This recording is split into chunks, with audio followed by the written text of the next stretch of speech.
Hallo zusammen, schön, dass ihr wieder auf meinem Kanal seid. Worum geht es heute? Heute geht es um Simson. Was ist das Thema? Das Thema ist Falschluft. Ja, Falschluft beschäftigt uns natürlich immer beim Zweitakter. Vor allem bei so alten Kisten, da ist das natürlich immer ein Thema. Woran erkenne ich, dass meiner Falschluft zieht? Falschluft deutet sich meistens durch unrunden Motorlauf an, abrupte Gasannahme, schlechtes Standgasverhalten, auf einmal unkontrolliertes Hochdrehen. Wo finden wir diese Fehler? Ja, wo zieht ein Simson gerne Falschluft? Also der erste Grund ist, ein Moped Falschluft ziehen kann, ist eigentlich gerade bei diesen alten Mopeds, wenn die noch nicht überholt worden sind. Also hier geht es nicht nur jetzt speziell um S51 oder um KR51-2 oder SF50, sondern generell, ja, Simson, egal welche. Wenn die noch nicht gerichtet worden sind, die Motoren, ja, und dann ist oftmals der Wellendichtring hinter der Lichtmaschine die Ursache für ein Falschziehen, ja, Falschluft anziehen, ja. Die sind meistens durch, ne? Über die Jahrzehnte ist der Kunststoff des Wellendichtrings einfach schon ausgehärtet und jetzt zieht da rein, oder die sind verbrannt. Also ich habe da die unmöglichsten Wellendichtringe schon gesehen. Muss aber nicht sein, es kann aber auch sein, dass im Nachgang, wenn ein falsch eingesetzter Wellendichtring kann auch Falschluft ziehen oder einfach normaler Verschleiß. Es kann auch passieren, dass ein neuerer Wellendichtring mal da einfach über den Jordan geht.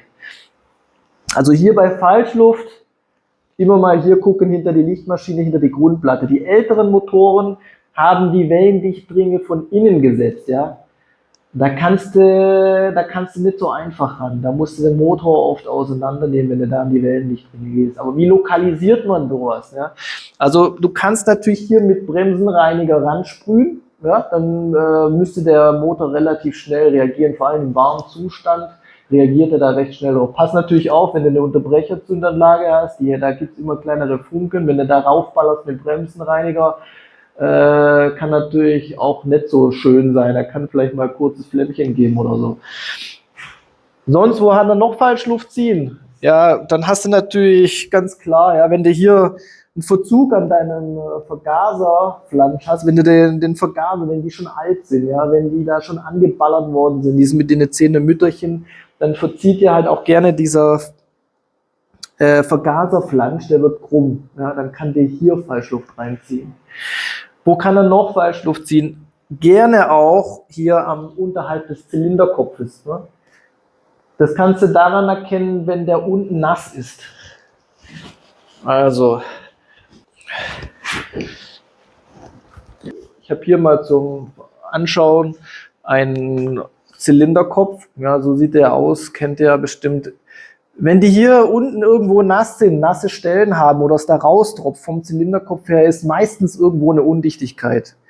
Wenn hier der Auflagering hier, wenn der vermackt ist, oder ja, dann hast du auch Undichtigkeit. Ne? Dann schließt er nicht mehr plan ab. Dann kannst du den nochmal planen, auf einer Glasscheibe mit Schmirgelpapier gerade setzen.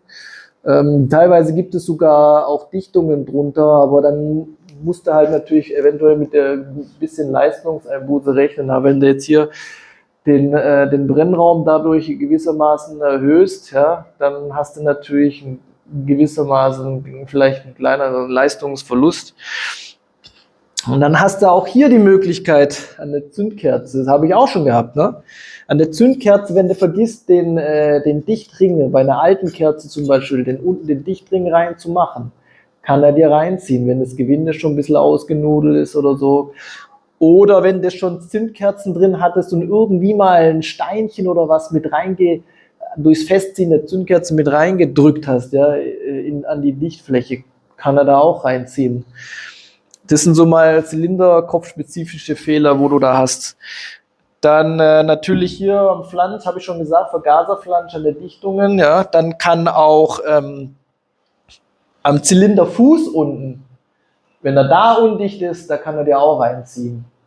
Das kannst du aber alles prüfen, zum Beispiel mit Bremsenreiniger. Also ich hatte es hier eigentlich am Zylinderfuß, habe ich noch nie eine Undichtigkeit gehabt, gibt es aber auch.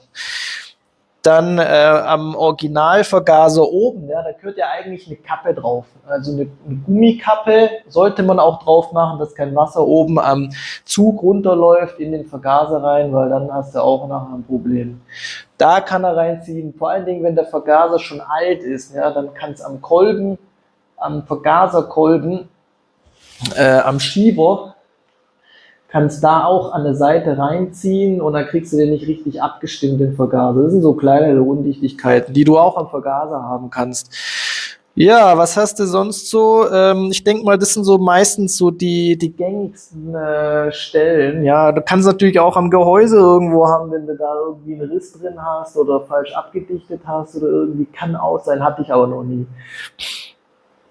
So, jetzt kommen wir mal zum anderen Punkt. Ja, was ist, wenn mir mein Moped überfettet? Ja, dann, wenn er überfettet, kann es auch Ursachen geben, aber es hat jetzt nichts mit Falschluft zu tun. Aber wenn er dann raucht, ja, dann kommen wir auch wieder auf die Wellendichtringe. Wenn du zum Beispiel gerade die alten Modelle, die Vogelserie Dreigang und so weiter, die haben gerne, wenn der Wellendichtring platt war, haben die über das Getriebe das Öl reingezogen.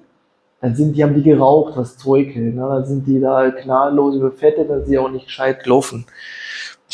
Oder du hast jetzt Vergaser falsch bedüst, falsch eingestellt, Teillastnadel falsch eingestellt, Schwimmerkammer, der Schwimmer dichtet nicht sauber ab. Alles Gründe, warum du ein zu fettes Gemisch haben kannst. Wenn dein Luftfilter zu ist mit Dreck, ja, dann kommt weniger Luft dran, dann fettet er dir auch an. Das sind so Punkte wo dir dann auch dein Auspuff zugeht. Das sind dann Themen bei zu fetten Gemisch. Also, in diesem Sinne wisst ihr jetzt Bescheid, Falschluft und Überfetten, die Ursachen, Gründe, wo würde ich als erstes nachgucken? Die habe ich euch heute genannt. Wenn ihr mehr sehen wollt, wenn euch es gefallen hat, schaut auf die Playlist bei Zweitakter oder PKW, guckt rein, was gibt's Neues, abonniert, lasst ein Like da. Ich freue mich auf euch beim nächsten Mal. Ciao.